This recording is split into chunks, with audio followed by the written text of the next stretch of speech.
lo primero que quiero decir es que para recordar algo hay que conocerlo, y que se conocen las cosas pues mediante la información que se tienen con los sentidos. Y los sentidos pues los conocemos todos: la visión, la audición, el tacto, el gusto y el olfato. Y eso que se recoge en esos órganos siempre va a llegar a la corteza cerebral, a diferentes sitios de la corteza cerebral. Y el primer problema es de la corteza cerebral a dónde va para recordarlo. Ese recuerdo, o el tipo de memoria, al menos hay dos tipos de memoria. Una que se llama explícita episódica, esto está hecho por un señor, la clasificación se llama Larry Squire, y otra que se llama implícita. Fundamentalmente yo voy a hablar de la episódica o de la explícita, que es la que se basa en los hechos, eventos, fechas, etc. Es decir, cuál es la capital de Francia, cuándo fue la batalla de las Navas de Tolosa, todo ese tipo de cosas. Eso es la memoria a la que me quiero referir. Y lo que se conoce es que esa memoria se localiza en una región del cerebro que es el lóbulo temporal. ¿Cómo se sabe que se localiza ahí? Pues por una serie de desgraciados ensayos que se hacían tanto en el siglo XIX como en el siglo XX, y a pesar de todo todavía se siguen haciendo en algunos casos, que eran las lobotomías. A una persona tenía una enfermedad y para intentar curar la enfermedad le quitaban un trozo del cerebro. Al quitar ese trozo del cerebro aparecían una serie de problemas y entonces relacionaban el trozo del cerebro que le habían quitado con el problema que aparecía. Este es el caso del paciente HM, en el cual, si se ve abajo, a su izquierda, la parte de abajo, se ve con un cuadrado que esa era la parte que le quitaron porque esta persona tenía una epilepsia de las que se llaman temporales. No es que tenga que ver con el tiempo, sino porque estaba asociada en el lóbulo temporal. Entonces, ahí está lo que sucede. Estas son fotos de los años 1950, por eso no son de muy buena calidad, y se ve lo que le pasaba antes de operar, que había una zona de cerebro, y después de operar, en donde se queda un hueco. Eso es lo que se le había quitado. Como consecuencia de la extracción de esa zona del cerebro, el paciente HM fue incapaz de recordar nada desde entonces de lo que le iba pasando. Se acordaba de todo lo anterior, pero era incapaz de acordarse de todo lo que le pasó a posteriori, porque además se cometió el error de que le quitaron las dos zonas del lóbulo temporal y no le dejaron ninguna de las dos, o sea, se le quitaron las dos. En esa zona hay una región, hay una estructura del cerebro que se llama el hipocampo. El hipocampo se divide en dos partes. Una, que es el hipocampo propiamente dicho, esto pasa en humano, y otra que es el giro dentado. El giro dentado va a salir mucho a lo largo de hoy en la charla. El hipocampo también, y debo decir que esto se recuerda a lo que es el cuerno de un carnero. Hay un dios que se llama Amón, que tiene la cabeza del carnero, y entonces esto se llama CA1, CA2, CA3, del cuerno de Amón, la parte 1, la parte 2, la parte 3, etc. O sea que cuando aparezca CA1, CA2, CA3, me estoy refiriendo a esas zonas. Bien, entonces sabemos que los órganos relacionados con los sentidos recogen la información, esa información va a la corteza y de la corteza parece que después va al hipocampo y ahí es a donde se va a recordar lo que se ha observado o lo que se ha recogido a través de los sentidos. Debo decir que la corteza está dividida en 6 partes, en 6 capas. La de más exterior es la capa 1, la más inferior es la capa 6. Y ya digamos, este es el resumen de lo que voy a hacer, o sea que después de esta diapositiva casi que es el que quiera puede irse porque ya está dicho todo, aunque luego me voy a ir más en detalle, pero este, digamos, es el proceso de cómo es la memorización de algo. Se recoge por los sentidos la información, va a la corteza, después va a una parte de la corteza que se llama la corteza entorrinal, y esa información llega por las capas altas, la capa 2. De la corteza entorrinal va al giro dentado, del giro dentado va al cuerno de Amón 3, del cuerpo de Amón 3 va al cuerpo de Amón 1, sale otra vez, es decir, que es como si fuera un círculo, sale la información otra vez por la corteza entorrinal, las capas bajas, y va a otra zona de la corteza y ahí se almacena. Y ahí, cuando luego queremos recordar algo, tenemos que echar mano de esta parte de la corteza para decir, ¿dónde era esto? ¿Dónde era esto? Esto ya es la memoria consolidada. Esto es la adquisición de la memoria, o se llama la memoria a corto plazo. Pues bien, esto está aquí, por ejemplo, indicado que la visión, el sitio de donde se recoge la información visual es en el parietal, aquí en esta zona, que viene y va la información al lóbulo temporal, o lo mismo pasa con la audición, ahí está el hipocampo, y después de ahí va a salir a su lugar de la corteza para memorizarse. Está más en detalle ya, aquí otra vez la corteza entorrinal, el giro dentado, en donde hay una serie de conexiones, del giro dentado se va a la CA3, CA1, etc.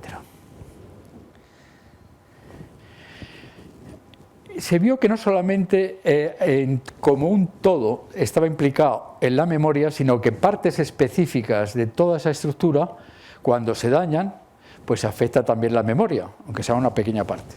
Y aquí me meto con otro paciente, que es el paciente RB, que tras un paro cardíaco tuvo una degeneración en la CA1, y eso se produjo una degeneración lo suficientemente grande para que se perdiera ya la memoria otra vez, la adquisición de la memoria a corto plazo. La parte CA1 es importante porque hay conexión entre esa parte, CA1, y la CA3. Y esa conexión ha dado lugar al estudio de un proceso físico que se relaciona mucho con la memoria, para poder estudiarlo, que es la potenciación sináptica. Me explicaré.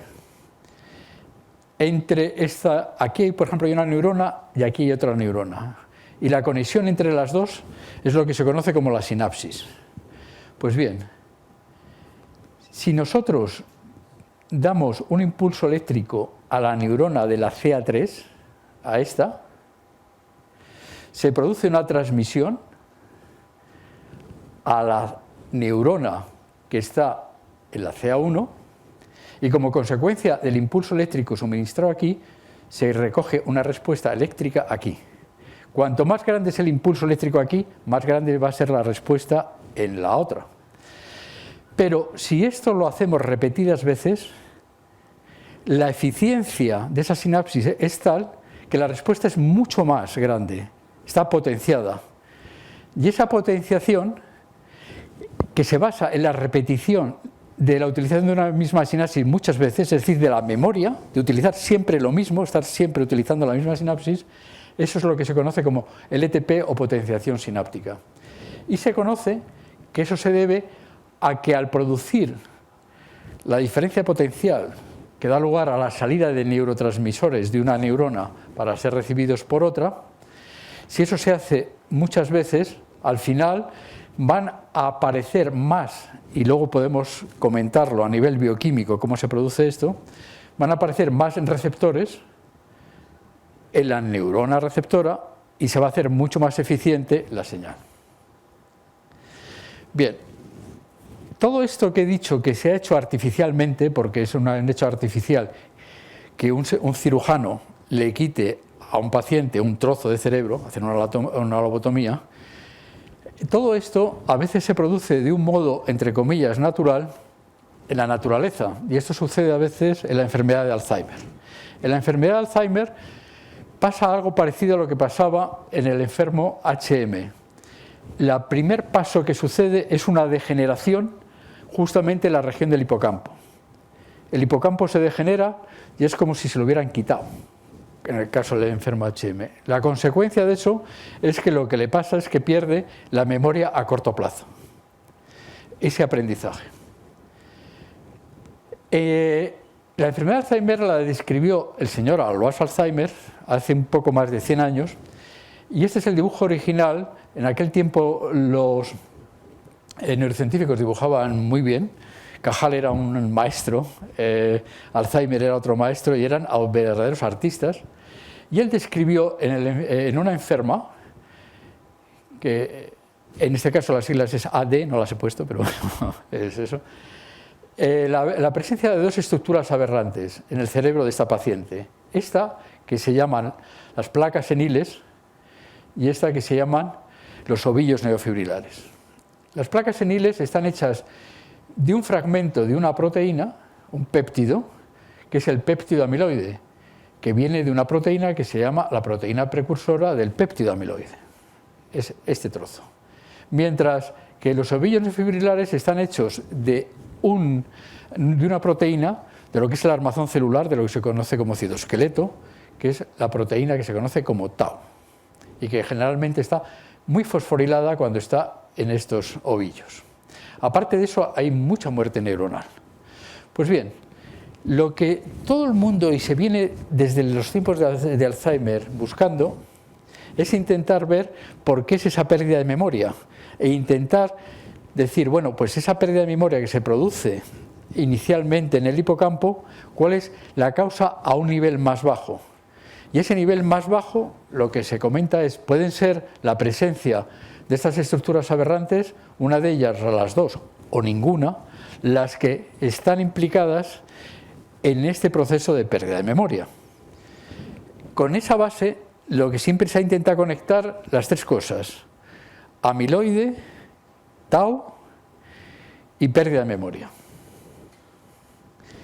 La relación amiloide y tau, pues ya bioquímicamente se ha establecido, y se sabe que el amiloide estimula la actividad de una quinasa, una proteína que fosforila otras proteínas, que es la glicógeno sintasa quinasa 3, fundamentalmente, ahí también puede estimular otras, y que esta quinasa hiperfosforila tau. Existe una conexión entre estas dos.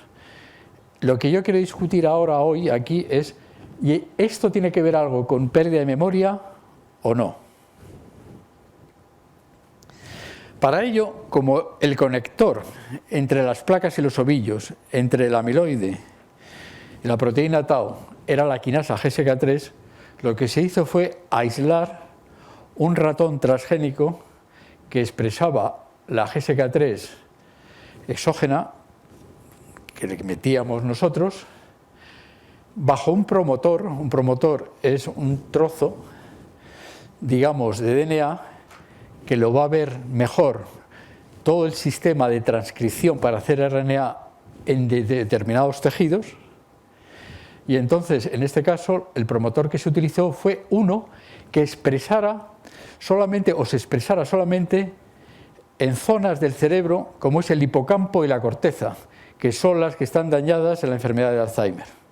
Bueno, pues esta quinasa se puso bajo ese promotor, que además esto era un promotor bidireccional que podía expresar en una dirección la quinasa y en otra dirección lo que se llama un gen reportero, algo que nos dé colorcitos, azul o algo, para poder ver dónde se está expresando.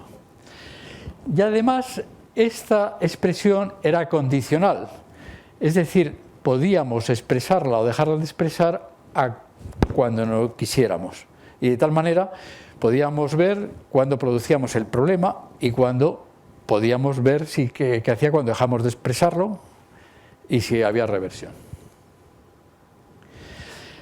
Como lo primero que se quería ver es si se había una conexión con la memoria de este ratón, que era el conector de las otras dos con la memoria, pues se miró qué le pasaba al ratón que sobreexpresaba esta quinasa en el hipocampo y en la corteza, si tenía una memoria, la memoria afectada o no. Para ello se hicieron dos tipos de experimentos que posiblemente algunos de ustedes los conocen. Uno de ellos es lo que se llama el laberinto de agua de Morris, que consiste en que se lanza un ratón a una piscina con agua turbia o que no ve el fondo, y en esa piscina hay una plataforma, de tal manera que si llega a esa plataforma puede descansar, puede dejar de nadar. Hay una serie de carteles y de objetos que le permiten al ratón recordar la posición y localizarse dentro de la piscina. Cuando se tira al ratón, el ratón, como todo animal relativamente listo y que quiere sobrevivir, es cobarde y va por las orillas y no se quiere meter en problemas, hasta que de momento ya se mete y ve que descubre la plataforma. Eso el primer día lo hace, al segundo día se le tira, da un poco de vueltas, pero ya más o menos se acuerda y va casi directamente, y al tercer día ya directamente. No es aconsejable hacer un cuarto o un quinto día, porque toma tanta confianza el ratón que hace el muerto o se queda tirado, o sea, se queda por el camino como está tan sobrado, que eso luego ya no es bueno para los datos, porque tiene una extra confianza. Sin embargo, cuando esto mismo se hace con el ratón, este transgénico, pues se ve que ya el primer día ya también le cuesta, pero bueno, eso puede ser que a lo mejor no lo encuentra tan fácilmente, pero el segundo día también le cuesta y el tercer día todavía le sigue costando. Tiene problemas de memoria. Este es uno de los test que se hace, y otro test que se hace sobre todo para ratones más mayores, que sirven más como modelo para los enfermos de Alzheimer, y en los ratones más mayores no se les puede tirar a una piscina y tienen problemas ya de nadar y cosas de estas. Lo que se suele hacer es otro tipo, digamos, de ensayo, que es el del reconocimiento de objetos, que al principio se le ponen dos objetos iguales, los mira y más o menos se acuerda después de un tiempo cuáles son, pero si uno de ellos se ha cambiado, si el ratón recuerda, y es un ratón como Dios manda, siempre va al nuevo. Si no recuerda, la mitad de las veces irá a uno, la mitad de las veces irá a otro. Y con eso pues uno va mirando también si ha perdido la memoria o no ha perdido la memoria. Bien, este ratón, como hemos visto, tenía una cierta pérdida de memoria. Pero para ver si había algún sitio en el cerebro que podíamos ver que estaba dañado, pues lo que se hace es cogerse el cerebro y ir haciendo rodaja, y se va mirando todo el cerebro para ver si hay alguna diferencia en algún lado. ¿Y dónde hay diferencia? Y sobre todo cuando ya tiene una cierta edad, pues en lo que conocemos como giro dentado. Lo que he dicho antes, que parece que está implicado en la memoria a corto plazo. Esto es en el del individuo silvestre, el ratón silvestre, tiene un buen giro dentado, aunque ya sea mayor, tenga 2 años, un ratón 2 años es muchísimo, y esto es el mismo giro dentado del ratón transgénico de 2 años, o sea, hay una diferencia considerable. Entonces, la siguiente pregunta es, ¿cómo se produce la degeneración del giro dentado? Pues el número de neuronas que hay en una región es igual al que había anteriormente, menos a las que se mueren, pero en el caso especial del giro dentado es uno de los pocos sitios en donde hay neurogénesis, es decir, hay formación de nuevas neuronas en el adulto. Entonces, esta neurogénesis también puede ser importante para la suma final. Bien. Se han pasado 2, pero no importa, las comento. Lo primero que se hizo es ver cómo mata una sobreexpresión de GSK3. Y eso se vio que la GSK3 tiene como sustratos, como proteínas a fosforilar, pues una serie de proteínas que están en el cerebro y que son neuroprotectoras. Una que se llama la beta-catenina, el mismo proteína tau, cuando está fosforilada es tóxica, etc. Y entonces se vio que sí, esto podía explicar la muerte neuronal. Porque además, pues por ejemplo, en el caso de tau, se miró qué pasaba cuando se sobreexpresaba la GSK3 en un ratón que era deficiente en tau, lo que se dice un knockout de tau, o sea que no expresaba tau. Y entonces se vio que en ese caso había un retraso en la toxicidad, porque cuanto más tau fosforilado estaba, pues la cosa iba más desarrollada. O sea, el estudiar el por qué se producía la muerte neuronal, pues era más o menos, se pudo hacer y salían las cosas medianamente bien. Cuando se empezó a estudiar qué pasaba con la presencia de nuevas neuronas, la neurogénesis, que insisto es uno de los poquísimos sitios en donde se produce en el cerebro de adulto. Y no solamente en este caso es importante eso, sino que es uno de los poquísimos sitios en donde además sirve para algo muy importante esa neurogénesis. Esa neurogénesis ahí esto es lo que intenta representar el giro dentado en mayor aumento. Esto es lo que se ve por las diferentes microscopías, de microscopía óptica, y de estos datos se hace después estos esquemas, que bueno, también se hacen las simplificaciones y tal, pero para ponerlo aquí lo que quiero decir es que esto es la zona del giro dentado, y hay unas zonas que se pueden ver aquí, que se llaman los nichos, en donde va a haber proliferación de los nuevos precursores neuronales que van a dar lugar a las nuevas neuronas. Esos precursores neuronales se forman primero a partir de lo que llamamos como células madre o algo parecido a células madres, y esas células madres que están quietas, paradas, por alguna señal empiezan a desdiferenciarse y a proliferar.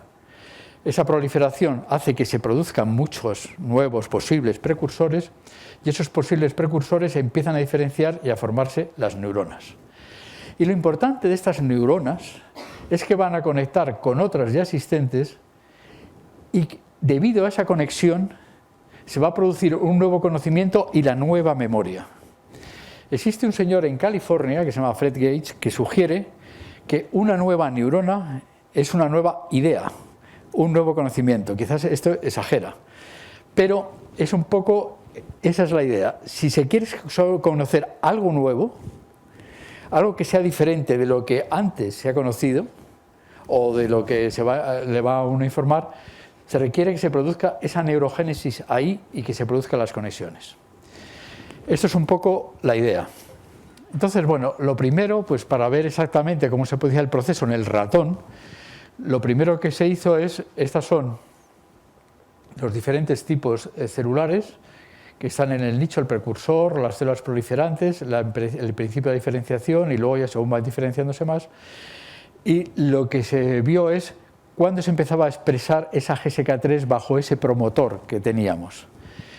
Y para ello lo que se hace es marcar a las células pues con un marcador específico para este tipo de célula, o para este, y al mismo tiempo marcar o ver por una serie, digamos, de anticuerpos dónde está el gen reportero, este que se expresaba junto con la quinasa.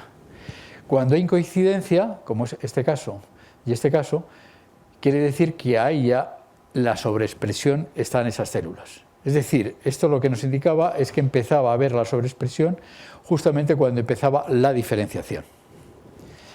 Pero para ver esto más despacio, y estoy viendo que salen unas cosas rarísimas, y esto a veces me pasa, cuando se pasa, yo es que esto lo preparé en un Mac y esto es un PC, pero bueno, pasamos de ese tipo de cosas bonitas que están alrededor. Para ver el detalle, poco a poco, lo que se hizo fue utilizar la infección de un virus que solamente puede infectar a células proliferantes y no afecta a células que no están proliferando, que no están en división. Ese tipo, digamos, lo que se hace es una inyección intracraneal y se mete el virus justamente en la zona del giro dentado, y ese virus expresa una proteína verde, la proteína verde esta que se utiliza, la Green Fluorescent Protein, que todos conocéis. Entonces se sabe que si uno inyecta en esto y espera por diferentes tiempos, lo que en bioquímica se conoce como los experimentos de pulso y caza, esperando a diferentes tiempos desde la inyección o de la infección, se van a tener los diferentes tipos de células que se van formando. Si la inyección se hace e inmediatamente se mata al ratón, pues se ve que están las células proliferantes que eran casi de forma esférica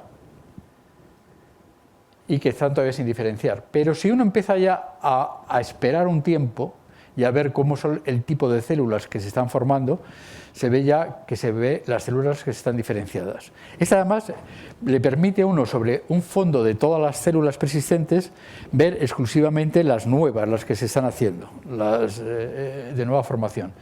Y luego ya se ve, y además se mantienen por meses. O sea, uno luego las puede mirar en cualquier momento. Eso es lo que pasaba en el ratón silvestre.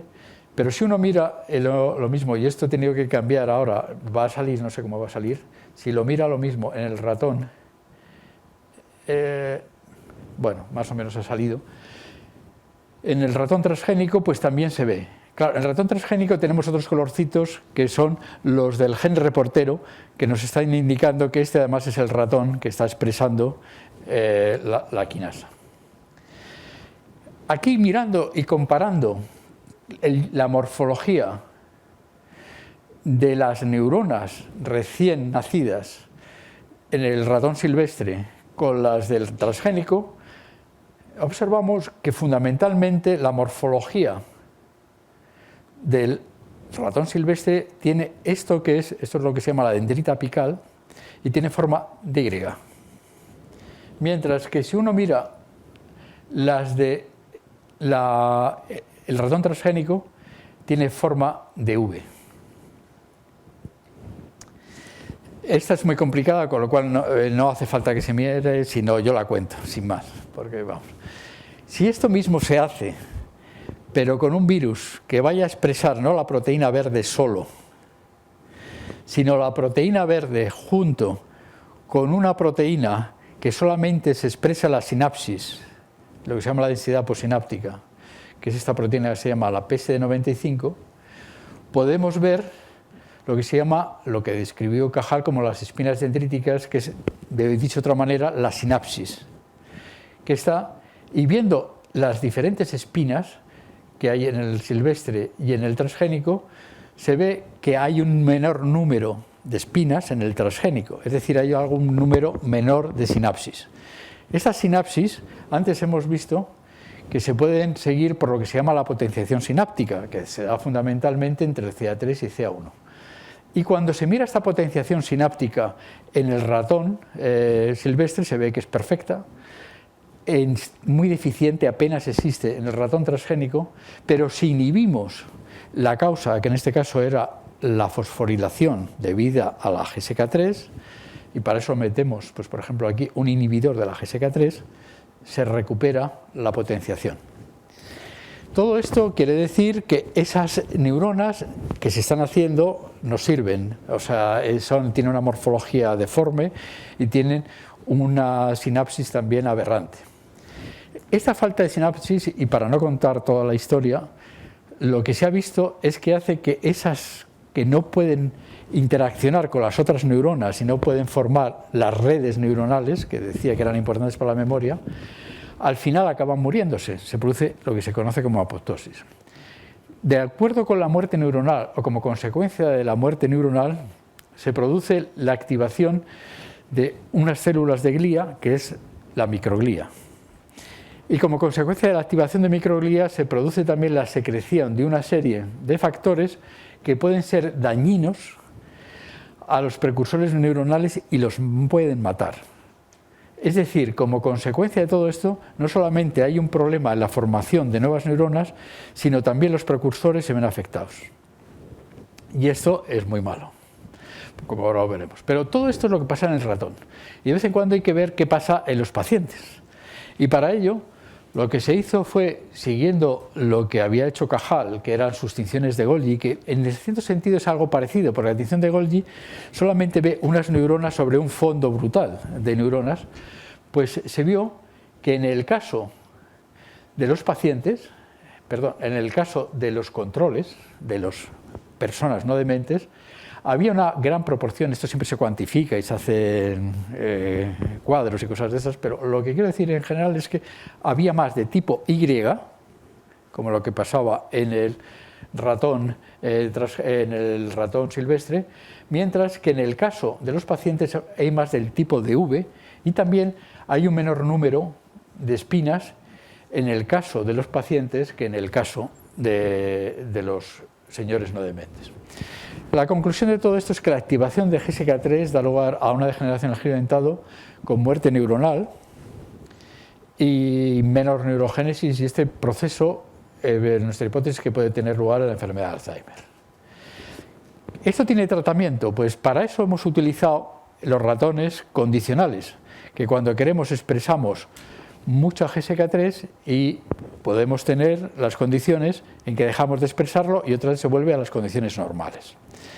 Esto es importante porque si al volver a las condiciones normales se recupera en la situación normal, quiere decir que algún día a lo mejor en la industria farmacéutica se puede encontrar algo que, como nosotros lo hemos revertido artificialmente, lo revierta también de un modo químicamente. Si esta reversión no puede dar lugar, quiere decir que entonces lo que habrá que buscar en la industria farmacéutica son fármacos preventivos, porque el otro malamente puede parar en un momento dado, pero lo que se haya perdido, se ha perdido.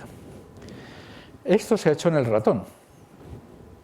Y en el ratón, cuando se deja de expresar la quinasa, y por el método del reconocimiento de objetos, que nos da igual, según cómo lo hacen, hay una formulilla muy simple que da el índice de memoria, pues si en el silvestre tenemos un índice de memoria relativamente alto, se había visto que ese índice de memoria baja considerablemente en el ratón transgénico cuando es también joven, pero que cuando dejamos de expresar la GSK3 se recupera en el ratón joven.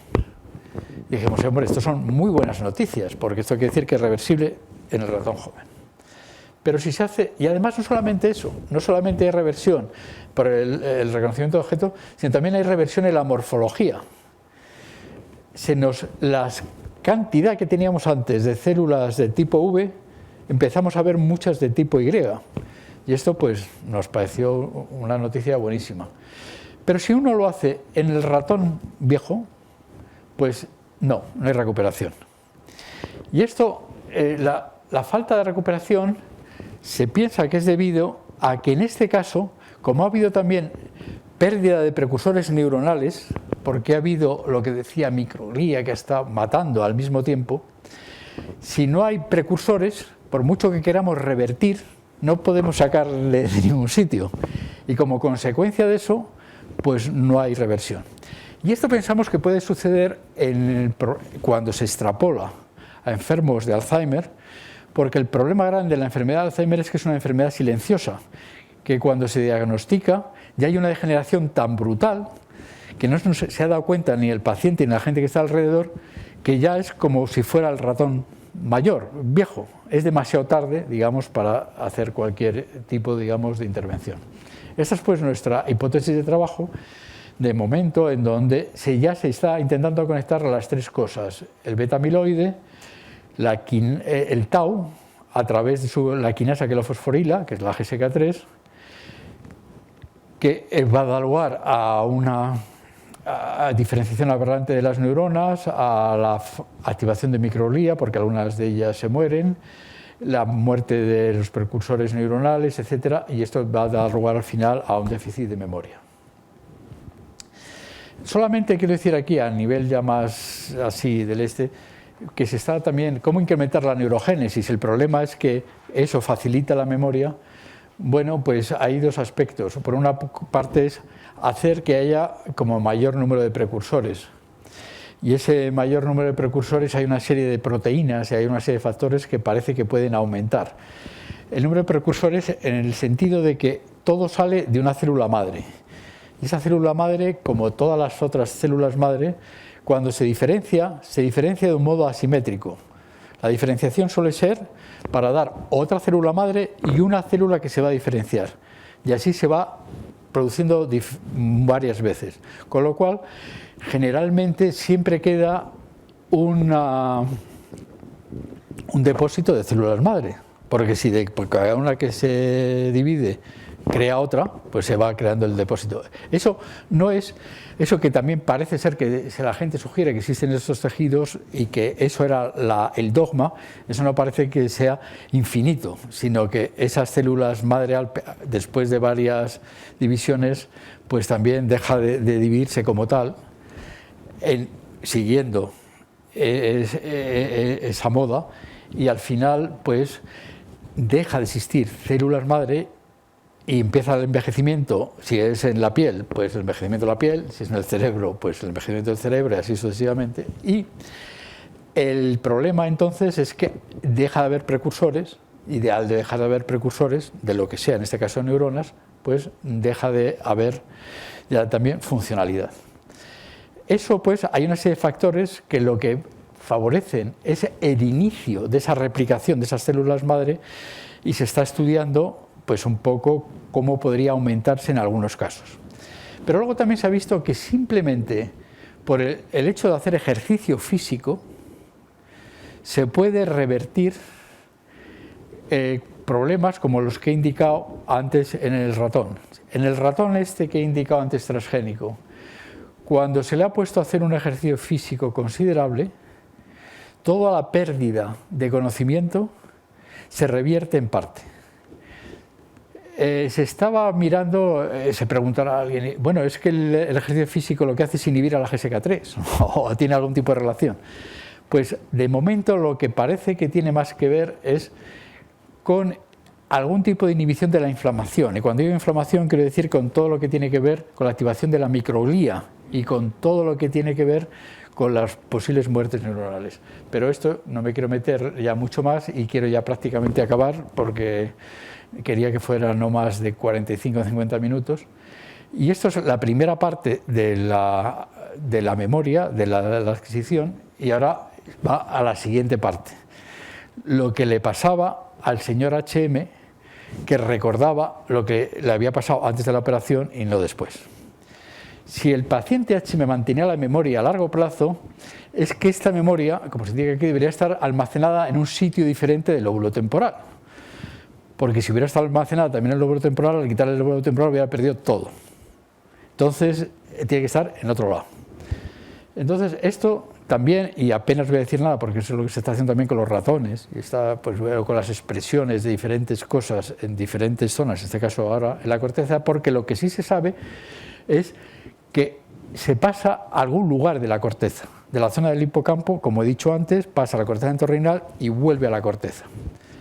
Pues bien, esto, lo que se especula, y es prácticamente lo mismo que he dicho antes, es que una vez que ha pasado por el hipocampo y sale la información por la corteza entorrinal, la capa, digamos, más inferior, va a la corteza. Y este paso, para que suceda, el organismo tiene que dormir. Si no duerme, no hay transmisión, porque con el sueño o durante eso se apagan unos circuitos y se abren otros. Y el asunto es saber exactamente cuáles son los circuitos que se abren y cuáles son los circuitos que se cierran. Lo único que se sabe es que hay una implicación importante de neuronas que tiene un neurotransmisor que se llama la acetilcolina. Y esto es curioso porque muchos de estos circuitos de acetilcolina se bajan, se paran durante el sueño. Y solamente a nivel anecdótico quiero contar de que uno de los pocos drogas o fármacos que se están dando a pacientes de Alzheimer son para mantener altos los niveles de acetilcolina. Son compuestos que son inhibidores de la acetilcolinesterasa, algo que se carga a la acetilcolina. Pues bien, estos se daban por la noche, justamente cuando se requiere que la acetilcolina esté baja para que la cosa funcione. Y hasta que se pudo convencer a la gente que los acetilcolinesterásicos estos hay que darlos por la mañana y cuanto más despierto es el individuo mejor, costó, pero me temo que todavía sigue en muchos sitios suministrándose del modo que no se tiene que suministrar, o sea, del este. Pero eso lo digo a nivel puramente de anécdota. Pues bien, esto es saber cómo se produce y cómo se estudia este paso de información durante el sueño. Para ello hay que se ponen electrodos, o en los seres humanos, o en los ratoncillos, para ver la actividad eléctrica que hay en diferentes partes. Y también se suele poner estos electrodos en las zonas neuromusculares, porque para estar convencidos de que está durmiendo, lo que hay que medir es que no tenga actividad muscular ninguna. Y eso no es que nos diga la persona, no, estoy dormido, no. Nosotros queremos medir que la persona está dormida porque sabemos que no tiene actividad muscular, o sea, con ese tipo de cosas, y sobre todo en el ser humano, se van viendo que la actividad eléctrica, que son cambios de diferencias de potencial en las membranas, que se producen con diferente frecuencia, esas diferentes frecuencias pueden ser o de una altísima frecuencia, y dependiendo de los números de esa frecuencia, pues se denominan como alfa, beta, gamma, zeta, etcétera, delta. Y lo que se ha visto es que según se pasa de la altísima frecuencia cuando la persona está despierta, se va bajando la frecuencia según se va durmiendo. Y bueno, la frecuencia casi ínfima, lenta, es cuando está en coma. Pues bien, el sueño, hay dos tipos de fases del sueño.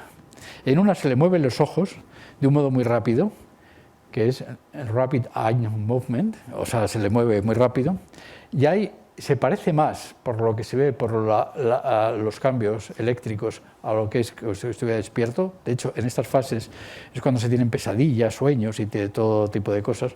Y luego el otro, que es de las ondas lentas, esta es de slow, de que son muy lentas. Y aquí es a donde se piensa que es a donde se produce la consolidación de la memoria. Y esa consolidación de la memoria se produce, esto es lo que se sugiere, pero yo creo que habrá que conocer mucho más, por un paso de la zona del hipocampo a través de una región que se llama el subículo hacia el lóbulo frontal, fundamentalmente, la primera parte.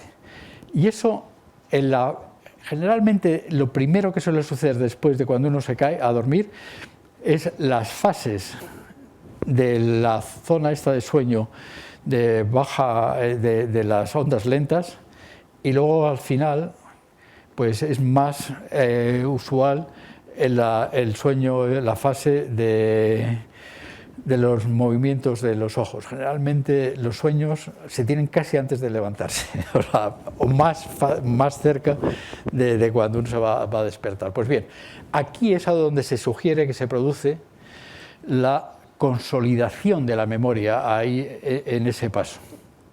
Y en eso hay una serie que se está haciendo también, insisto, modelos de ratón, pero también el ser humano nos ha indicado que esas ondas lentas se producen fundamentalmente en el sueño, en el hipocampo, pero también en el lóbulo frontal, y cuando se produce atrofia, que esto se produce también con el envejecimiento en las personas mayores del lóbulo frontal, se va produciendo un menor número de estas ondas justamente ahí, y esto da lugar a una pérdida en la consolidación de la memoria. Eso se está, insisto, intentando reproducir en modelos, y ahí en eso estamos. Total, ya para terminar y para resumir, lo que quiere decir es que la memoria episódica se forma en la región hipocampal y se consolida en la corteza, y que es bueno pues hacer ejercicio y dormir.